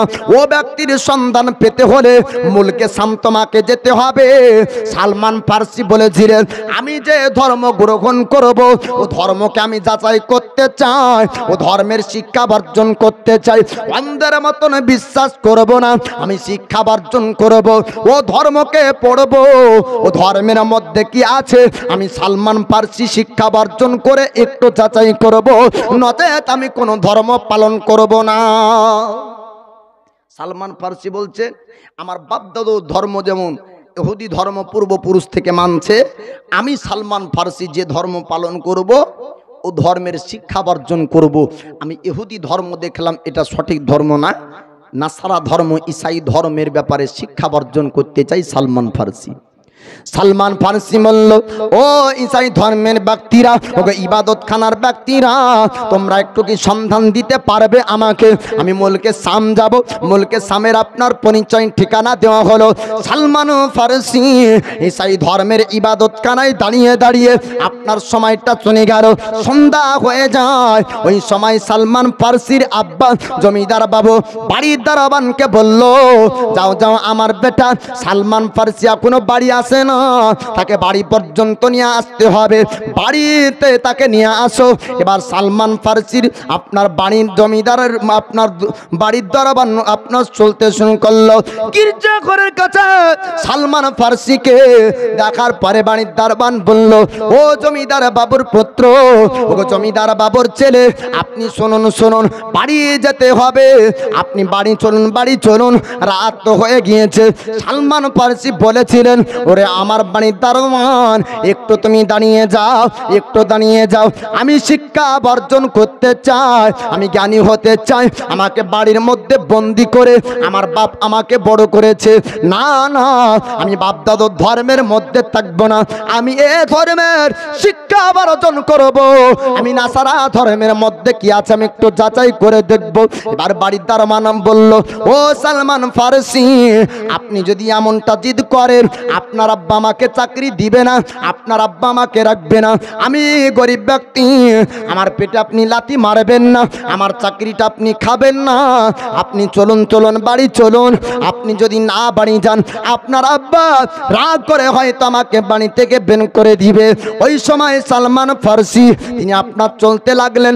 জমিদার বাবু জিজ্ঞাসা করলেন, বেটা সালমান, একটু জানিয়ে দাও, আমি তোমাকে বললাম সন্ধ্যা করবে না, কিন্তু সন্ধ্যা কেন হলো?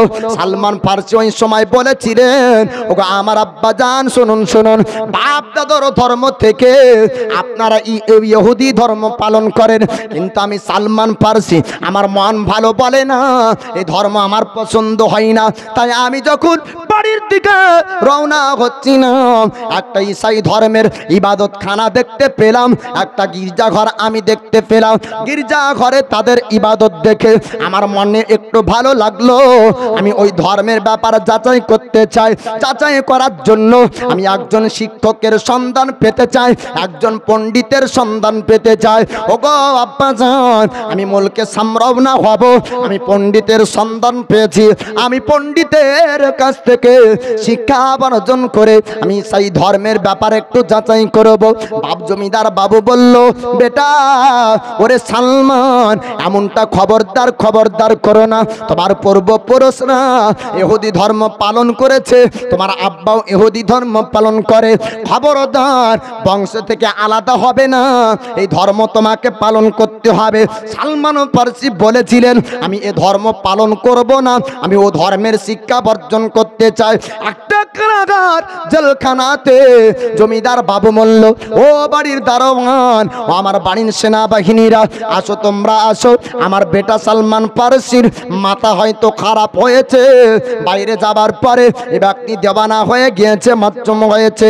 সালমান ফারসিকে একটা তালাবন্ধ ঘরে তাকে বন্ধ করে দাও। সালমান ফারসিকে একটা তালাবন্ধ ঘরে বন্দি আপনার করে দেওয়া হলো। সালমান ফারসি কিছুদিন পরে যখন ঘর থেকে আপনার বের হলেন, যাবার পরে লিখিত একটা চিঠি লিখলেন ঈসাই ধর্মের ব্যক্তিদের কাছে। ও ঈসাই ধর্মের ব্যক্তিরা, আমি সালমান ফারসি তোমাদের বলি, আমি একটু শিক্ষা বর্জন করতে চাই। তোমাদের ধর্মের পণ্ডিত, তোমাদের ধর্মের গুরুর একটু সন্ধান তোমরা দিয়ে দাও। তারা চিঠির মধ্যে লিখিত উত্তর দিল, ওরে সালমান ফারসি, ও জমিদার বাবুর বেটা, আপনি যদি শিক্ষা বর্জন করতে চান, আপনাকে মুলকে সাম যেতে হবে, একটা কাফেলা বের হবে, আপনি কাফেলার সঙ্গে রাতারাত্রি চলুন। সালমান ফারসি বাপ দাদর আপনার জমিদারি ত্যাগ করে দিলেন, বাড়ি ঘরে ছেড়ে দিলেন।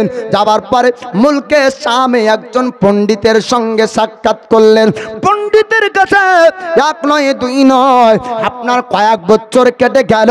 সালমান ফারসি পণ্ডিতের কাছ থেকে ঈসাই ধর্মের শিক্ষা বর্জন করতে লাগলেন।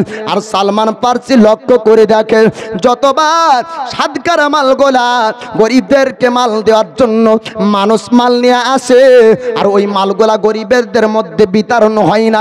পণ্ডিত মহাশয় আপনার গুরু ব্যক্তি কত কি মাটির হাড়ার মধ্যে গরিবের মালগুলাকে আপনার পুরে রাখতো। এ পণ্ডিত আপনার তাদের ধর্মের গুরু, তার কাছে থাকতো সালমান ফারসি, আর কাছে থাকা মানুষ তার বিষয় বেশি জানবে, তাই না? এই জুব্বা পরা পাগড়ি পরা হুজুর কেমন আপনি জানবেন না, আমার কাছে থাকা মানুষ বেশি জানবে, ঠিক না ভুল? তো সালমান ফারসি লক্ষ্য করে দেখেন, এই পণ্ডিতের কাছে তো আমি শিক্ষা বর্জন করছি বটে, তবে গরিবদের জন্য যে মালগুলা নিয়ে আসে, গরিবদেরকে বিতরণ করতে দেয়, তো গরিবদের মধ্যে বিতরণ হয় না, এই গরিবের মালগুলাকে নিজের মাটির হাঁড়াতে ভরে রাখে। উন্নতি হবে? সমাজ পরিবর্তন হবে? হবে না। গরিবের তিরপল যদি বড় লোকের বাড়ি যায়, তাহলে তো পানি পড়া বন্ধ হবে? হবে না। সালমান ফারসি বলছেন, যে ধর্মের গুরু, যে ধর্মের পণ্ডিত চোর হবে, এই ধর্ম কখনো সঠিক ধর্ম হতে পারে না। জোরে বলুন সুবহানাল্লাহ। সালমান ফারসি বললেন, আমি যাকে বিশ্বাস করে, যাকে জ্ঞানী মনে করে, যাকে আমি পণ্ডিত মনে করে, যাকে ধর্মের গুরু মনে করে, তার কাছে আমি কয়েক বছর কাটিয়ে দিলাম, শিক্ষা বর্জন তার কাছে করলাম, তার কাছ থেকে তো আমি হকের শিক্ষা পাবো, তার কাছে আমি সত্যের শিক্ষা পাবো না। না, যে ব্যক্তি নিজে চোর হয়, সে ব্যক্তির ধর্ম সত্য হতে পারে না, ও ব্যক্তি ভালো হতে পারে না। নারায়ে তাকবীর, একটু জোরে নারায়ে তাকবীর, একটু দাঁড়িয়ে যান, নারায়ে তাকবীর, আল্লাহু আকবার, নারায়ে রিসালাত, দাঁড়িয়ে যান, নারায়ে রিসালাত, মাসলাকে আলা হযরত, উলামায়ে আহলে সুন্নাত, উলামায়ে আহলে সুন্নাত, দ্বীন ইসলাম, দ্বীন ইসলাম, জীবনী গায়ক বক্তা হযরত কারি মাওলানা পিয়ারুল ইসলাম চিশতি সাহেব, নারায়ে তাকবীর, নারায়ে রিসালাত। জি, এ সালমান ফারসির কথাটা শেষ করব বাপ, একটু আগে আগে এসে বসুন। তো সালমান ফারসি দেখলেন যে পণ্ডিত যদি চোর হয়, তাহলে এ ধর্ম সঠিক ধর্ম নয়। সালমান ফারসি এবার গ্রামবাসীকে ডাক দিয়ে বললেন, ও গ্রামবাসীরা, আপনারা সাদকার মালগুলা, গরিবের মালগুলা গরিবদেরকে বিতরণ করার জন্য আপনি পণ্ডিতকে ভরসা করে, পণ্ডিতকে বিশ্বাস করে দিয়েছেন, কিন্তু না না, আপনাদের পণ্ডিত গরিবদেরকে মাল দেয় না, গরিবদেরকে বিতরণ করে না, আপনাদের পণ্ডিত একজন চোর। গ্রামবাসীরা সবাই অবাক হয়ে গেল। গ্রামবাসীরা বলল, ও সালমান ফারসি, আজ পর্যন্ত আমাদের পণ্ডিত কোনোদিন অন্যায় করেনি, আজ পর্যন্ত আমাদের পণ্ডিত কোনোদিন ভুল করেনি। আশ্চর্য হয়ে গেল। গ্রামবাসীরা বলল, ও সালমান ফারসি, সত্যি যদি পণ্ডিত চোর হয় তবে পণ্ডিতের ওপর শাস্তি হবে, আর যদি পণ্ডিত চোর না হয় তোমার ওপর শাস্তি হবে, বলো তুমি মানবে কি না? সালমান ফারসি আপনার রাজি হয়ে যায় অন্যায়ের প্রতিবাদ করার জন্য। আপনার পিছনে কতজন আছে দেখার প্রয়োজন হবে না। সত্যি যদি আপনি অন্যায়ের প্রতিবাদ করেন, আপনার গ্রামবাসী সবাই একদিকে, আপনি একা হবেন একদিকে, ঠিক না? আর পেছনে যদি পার্সেন্ট দেখেন কত পার্সেন্ট লোক আছে, তাহলে জানতে হবে আপনি দুর্বল। সালমান ফারসি আল্লাহ পরিবর্তন করছে অন্তর, তো দুর্বল হয় না। বলে, যদি গোটা গ্রামবাসী শাস্তি দেয় আমি রাজি, কিন্তু পণ্ডিত চোর তো আমি চোরই বলবো। জোরে বলুন সুবহানাল্লাহ। গ্রামবাসী এবার আসলো, আসার পরে বলল, ও গ্রামবাসীরা, আজকে বড় সিদ্ধান্ত হবে, আজকে একটা ফয়সালা হবে, আজকে একটা বিচার হবে। পণ্ডিতকে একজন চোর বলে, আজ পণ্ডিত চোর না, এ সালমান ফারসি ভুল কথা বলে, একটু যাচাই করতে হবে। পুরো গ্রামবাসীরা সবাই একত্রিত হলো, পণ্ডিতকে আপনার ডাকা হলো। সালমান ফারসিকে বলল, ওরে সালমান ফারসি, তুমি এবার একটু প্রমাণ করো আমাদের পণ্ডিত কেমন চুরি করে। পণ্ডিত মহাশয়কে সালমান ফারসি বলল, ওরে পণ্ডিত মহাশয়, আপনি সত্য কথা বলুন, আপনি কি চুরি করেননি? সালমান ফারসির কথা শুনে পণ্ডিত অবাক হয়ে গেল। সে পণ্ডিত বলল, না না, আমি চুরি করিনি, আমি চোর না। এবার সালমান ফারসি বললেন, ও গ্রামবাসীরা, এই পণ্ডিতের বাড়ির মধ্যে ঢুকো, আর বাড়ির মধ্যে থেকে মাটির হাড়াগুলা বের করো। মাটির হাড়াগুলো আপনার বের করা হলো। সবার সামনে যখন মাটির হাড়াগুলো আপনার ঢালা হলো, সাদকার মালগুলা গ্রামবাসীর চোখের সামনে স্পষ্ট ভাবে দেখা যায়। জোরে বলবেন না সুবহানাল্লাহ। সালমান ফারসি প্রমাণ করে দিলেন, এ পণ্ডিত ধর্মের গুরু চোর। তো বলে, একে এবার তাড়াও। পণ্ডিতকে আঘাত করলো, সালমান ফারসিকে ছেড়ে দেয়। সালমান ফারসি চিন্তা করলেন, এ ধর্মের গুরু পণ্ডিত তো চোর, কোথায় যাব? আরেকজন পণ্ডিত আমরিয়া নামক বৃদ্ধ একজন ব্যক্তির কাছে যান। শিক্ষা বর্জন করতে করতে বহুদিন কেটে গেল। ও পণ্ডিত বলেছিলেন, আমরিয়া নামক ও পণ্ডিত বলে, ওরে সালমান ফারসি, সঠিক ধর্মের সন্ধান যদি তুমি পেতে চাও, মুলকে সামে পাবে না। বলে, কোথায় পাবো? তুমি খেজুরের দেশ চলে যাও, অর্থাৎ সোনার মদিনা। জোরে বলুন সুবহানাল্লাহ। আল্লাহর নবী হাবিবুল্লাহ মক্কা থেকে হিজরত করে সোনার মদিনা গিয়েছিলেন। খবর শুনে সালমান ফারসি সোনার মদিনায় গেলেন। আল্লাহর নবীর কাছে গেলেন। কয়েকটা আলামত দেওয়া হয়েছিল, সাদকার মাল গ্রহণ করবে না, চেহারার মধ্যে নূর দেখা যাবে, তার সঙ্গে কারো মিল হবে না, আর পিঠে মোহরে নবুয়তের চিহ্ন থাকবে। সালমান ফারসি যাবার পরে সাদকার মাল গ্রহণ করে না দয়ার নবী মুস্তাফা। সালমান ফারসি যাওয়ার পরে হুজুরকে বলে, হুজুর, ইয়া রাসূলুল্লাহ, আপনার খেলকা মুবারক, জুব্বা মুবারক একটু খুলুন, আমি দেখতে চাই। সাহাবীরা অবাক, অপরিচিত একজন ব্যক্তি দয়ার নবী মায়ার নবীর জুব্বা মুবারক কেন খুলতে বলে? আল্লাহর নবী হাবিবুল্লাহ জুব্বা মুবারক খুললেন, কারণ দয়ার নবী মায়ার নবী তিনি আপনার আড়ালের খবর পর্যন্ত জানেন। আল্লাহ পাক সে শক্তি দিয়েছে। জোরে বলুন সুবহানাল্লাহ। এ তো সালমান ফারসির আপনার কথা। আল্লাহ পাক, আল্লাহ তাআলা আমার রাসূলকে এত শক্তি পাওয়ার দিয়েছেন যে কিয়ামত পর্যন্ত পৃথিবীর জমিনে কতজন ব্যক্তি জান্নাতি হবে, তাদের নাম ও তাদের পরিচয় আমার আল্লাহ নবীর ডান হাতে দিয়েছেন। জোরে বলবেন না? আর কিয়ামত পর্যন্ত কতজন জাহান্নামী, তাদের নাম ও তাদের পরিচয় আমার আল্লাহ আমার রাসূলের বাম হাতের তালুতে দেখিয়ে দিয়েছেন।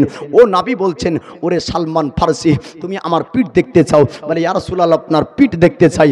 পিঠ আপনার খোলা হলো, পিঠে আপনার মোহরে নবুয়তের চিহ্ন দেখে এই সালমান ফারসি চুম্বন খায় আর বলে, ইয়া রাসূলুল্লাহ, হুজুর গো, আমি বাপ দাদর জমিদারি ত্যাগ করে ফারস দেশ থেকে আমি এসেছি। এখানে ভাষা না বুঝতে পেরে আমাকে অনেক কষ্ট দিয়েছে, আমাকে গোলামের কাজ করিয়ে নিয়েছে।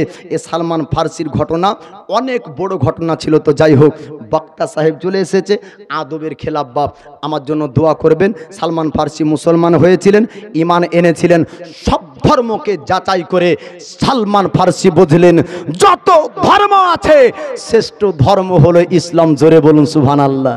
জি, এ তকবীরের ধ্বনি একবার লাগাবেন না? যেহেতু আপনার ইসলাম ধর্ম শ্রেষ্ঠ ধর্ম, আর এই ধর্মের তকবীরের ধ্বনির কি পাওয়ার জানেন? দয়ার নবী মায়ার নবীর সাহাবী বলছেন, হুজুর, বলে কি আমরা সংখ্যায় এত অল্প আর অত বেশি, যুদ্ধ কেমন করে হবে? নবী বললেন, খেজুরের ডাল ভাঙো আর তকবীরের ধ্বনি লাগাও, পাহাড়ের আড়াল থেকে তারা শুনবে আর তকবীর শুনে পালাবে। জোরে বলুন সুবহানাল্লাহ। আর আমরা তকবীর দিলে কারো অ্যালার্জি হয়, যখন জুলুসে নারায় তকবীর বলে তো কারো গায়ে মনে হয় যে কেউ বিছাতু ঠেকলো। জি, আমি অধম গুনহেগার, আমি ছেড়বো তো একটু জোশ দিয়ে, আর নবীর মহব্বতে একবার আল্লাহু আকবার বললে 80টি নেকি পাওয়া যায়। আমার সঙ্গে সঙ্গে আমি যখন নারায়ে তাকবীর বলবো, আপনারা আল্লাহু আকবার বলবেন, দিয়ে আমার আলোচনা শেষ। নারায়ে তাকবীর, নারায়ে রিসালাত ইয়া রাসূলুল্লাহ, নারায়ে তাকবীর আল্লাহু আকবার, নারায়ে রিসালাত ইয়া রাসূলুল্লাহ। সিদ্দিক, ফারুক, উসমান, হায়দার, চারজন সাহাবা সবচেয়ে বেহতার। জোরে বলুন সুবহানাল্লাহ। সিদ্দিক, ফারুক, উসমান, হায়দার, চারজন সাহাবা সবচেয়ে বেহতার, কারণ তাদের দিলে আছে আল্লাহর পয়গম্বর, কারণ তাদের দিলে আছে আল্লাহর পয়গম্বর। নারায়ে তাকবীর, আরো জোরে নারায়ে তাকবীর আল্লাহু আকবার, নারায়ে তাকবীর আল্লাহু আকবার, নারায়ে রিসালাত দেখা দাও ও গো নবীজি, তোমার দিদারের আশায় আমরা আছি। দেখা দাও ও গো নবীজি, তোমার দিদারের আশায় আমরা আছি। দু চোখ জোড়ে দেখবো পয়গম্বর। নারায়ে তাকবীর আল্লাহু আকবার, নারায়ে তাকবীর আল্লাহু আকবার, নারায়ে রিসালাত লাগবে লাগুক তীর তলোয়ারের আঘাত, তারপর থাকবে নবীজির সালাত। বলেন ইনশাআল্লাহ। লাগবে লাগুক তীর তলোয়ারের আঘাত, তারপর থাকবে নবীজির সালাত। লড়বো মরবো বলবো পয়গম্বর, লড়বো মরবো বলবো পয়গম্বর। নারায়ে তাকবীর, নারায়ে রিসালাত ইয়া রাসূলুল্লাহ। জলসা জুলুস করিব বারবার, দরুদ সালাম পড়িব হাজারবার। জলসা জুলুস করিব বারবার, দরুদ সালাম পড়িব হাজারবার। জ্বলবে জ্বলো ওহাবীরা বারবার। জোরে বলুন সুবহানাল্লাহ। জ্বলবে জ্বলো ওহাবীরা বারবার। নারায়ে তাকবীর আল্লাহু আকবার, নারায়ে তাকবীর আল্লাহু আকবার, নারায়ে রিসালাত ইয়া রাসূলুল্লাহ। ভাষাগত কোনো ভুল হলে আপনারা ক্ষমা দৃষ্টিতে দেখবেন। কোরআন ও হাদিস থেকে ভুল করলে আল্লাহর কাছে ক্ষমা প্রার্থী। আস্তাগফিরুল্লাহ রাব্বি মিন কুল্লি যামবি ওয়া আতুবু ইলাইহি, লা হাওলা ওয়ালা কুওয়াতা ইল্লা বিল্লাহিল আলিয়্যিল আযীম, লা ইলাহা ইল্লাল্লাহু মুহাম্মাদুর রাসূলুল্লাহ সাল্লাল্লাহু তাআলা আলাইহি ওয়াসাল্লাম।